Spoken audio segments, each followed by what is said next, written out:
Counter तो नहीं बनाया था, ताला लगाता है यहाँ पे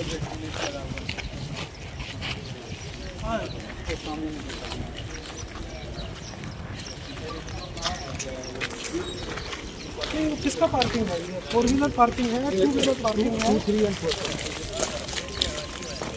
ये सब पार्किंग है। ये सब पार्किंग एरिया तो इधर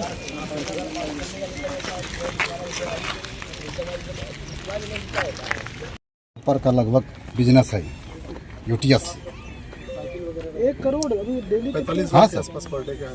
1 करोड़ का है पर डे का। अच्छा, और यूटीएस है सर। और लगभग दर्जन भर गाड़ी एक्सप्रेस है, मेल है, सुपर फास्ट है।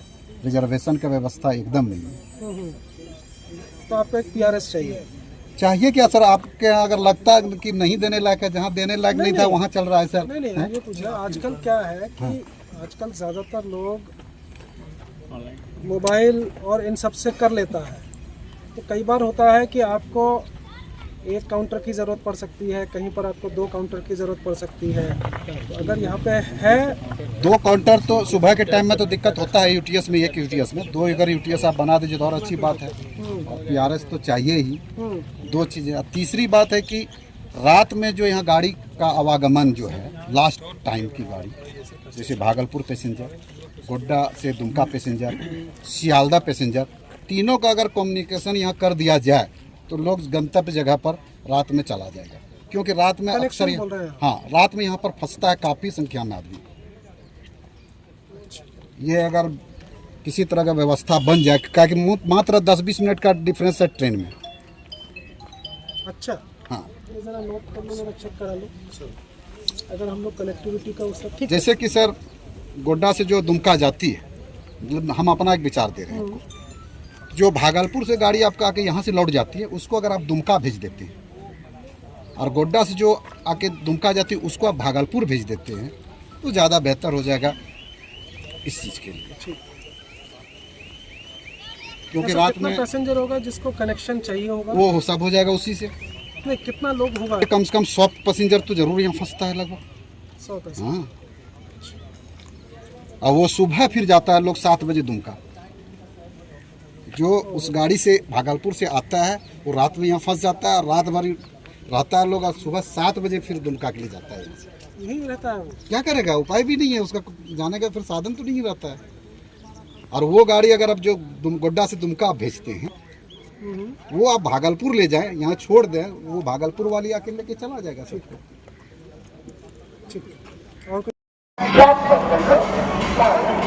सर मॉक ड्रिल के बारे में बताया जाए कि क्या क्या हुआ है। देखिए, कल जमालपुर में हम लोगों ने एक मॉक ड्रिल का आयोजन किया। पर्पस ये था कि अगर इस तरह की कभी सिचुएशन हो जाए तो ना सिर्फ रेलवे लेकिन उसके साथ में एनडीआरएफ के साथ कैसे हम लोग समन्वय करके कार्यवाही को अंजाम दें। इसमें बेसिकली हम लोगों ने एनडीआरएफ को सम्मिलित किया था। हमको वर्ष में 1 बार एनडीआरएफ के साथ में एक ड्रिल करनी पड़ती है, और हम लोगों ने इसमें सिमुलेट किया कि 2 कोच जो हैं वो कैप्साइज हो गए हैं, उनके अंदर में पैसेंजर्स हैं और उनको हमें निकालना है। तो उसमें एनडीआरएफ की पूरी टीम थी, करीब उनके 30 सदस्य आए थे। हम लोगों की 2 ARTs थी, साहिबगंज की और जमालपुर की। ART के साथ में हम लोगों की ARMVs भी थी, और ये बहुत ही एक सफल मॉक ड्रिल रहा। इसमें हम लोगों ने बहुत अलग अलग तरीके से पैसेंजर्स को निकालने का कार्य किया, ना सिर्फ खिड़की के रास्ते से अपितु एंड वॉल से, ऊपर से, जो कि पहले एनडीआरएफ को भी वो एक्सपीरियंस नहीं था। तो उन्होंने भी जो है अपनी इस मॉक ड्रिल में इस तरह की कार्रवाई करके थोड़ा सा उसमें एक्सपीरियंस लिया।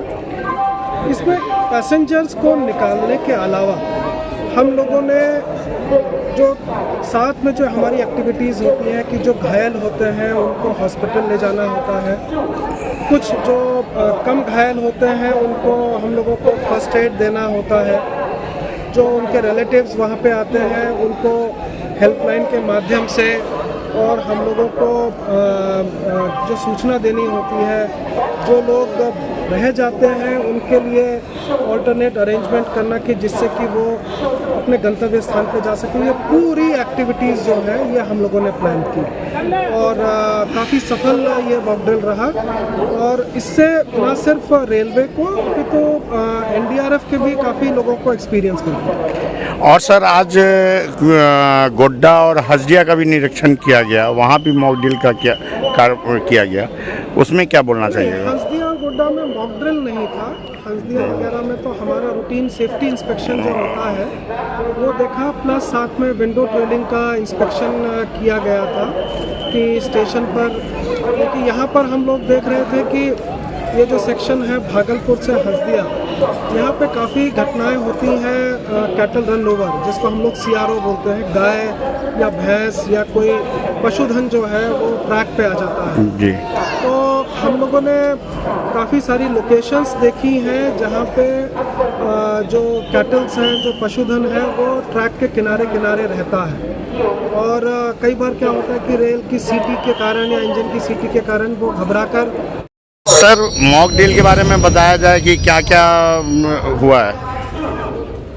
देखिए, कल जमालपुर में हम लोगों ने एक मॉक ड्रिल का आयोजन किया।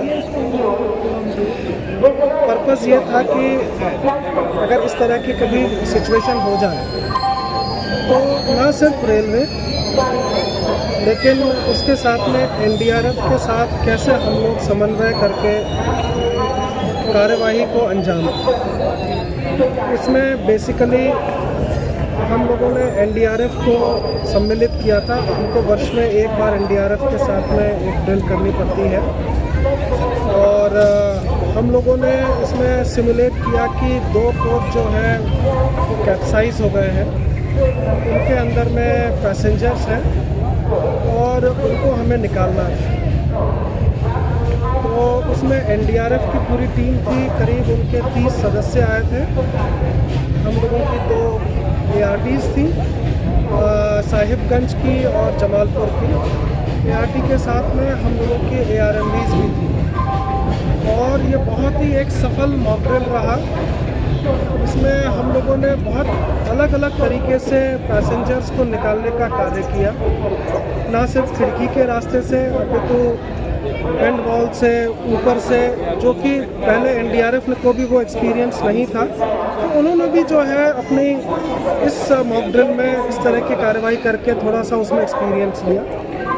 इसमें पैसेंजर्स को निकालने के अलावा हम लोगों ने जो साथ में जो हमारी एक्टिविटीज़ होती हैं कि जो घायल होते हैं उनको हॉस्पिटल ले जाना होता है, कुछ जो कम घायल होते हैं उनको हम लोगों को फर्स्ट एड देना होता है, जो उनके रिलेटिव्स वहाँ पे आते हैं उनको हेल्पलाइन के माध्यम से और हम लोगों को जो सूचना देनी होती है, जो लोग रह जाते हैं उनके लिए ऑल्टरनेट अरेंजमेंट करना कि जिससे कि वो अपने गंतव्य स्थान पे जा सकें। ये पूरी एक्टिविटीज़ जो है ये हम लोगों ने प्लान की और काफ़ी सफल ये मॉक ड्रिल रहा और इससे न सिर्फ रेलवे को तो एनडीआरएफ के भी काफ़ी लोगों को एक्सपीरियंस मिला। और सर आज गोड्डा और हल्दिया का भी निरीक्षण किया गया, वहाँ भी मॉक ड्रिल का क्या कार्य किया गया, उसमें क्या बोलना चाहिए? हल्दिया और गोड्डा में मॉक ड्रिल नहीं था।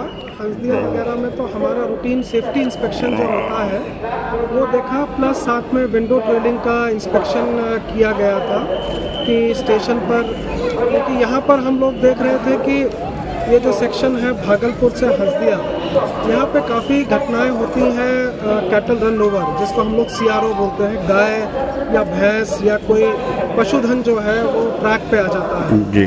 तो हम लोगों ने काफ़ी सारी लोकेशंस देखी हैं जहाँ पे जो कैटल्स हैं, जो पशुधन है वो ट्रैक के किनारे किनारे रहता है और कई बार क्या होता है कि रेल की सीटी के कारण या इंजन की सीटी के कारण वो घबरा कर ट्रैक पे आ जाता है। तो इससे न सिर्फ जो कैटल ओनर्स हैं उनको नुकसान होता है, अपितु ये एक दुर्घटना का कारण भी बन सकते हैं। तो ये हम लोगों ने चिन्हित किया कि कौन कौन सी ऐसी लोकेशन है जो कि पशुधन को पाल रहे हैं, और उनको हम लोग बेसिकली काउंसलिंग करेंगे, उनको बताएंगे, समझाएंगे कि वो इनको रेलवे ट्रैक से दूर रखें।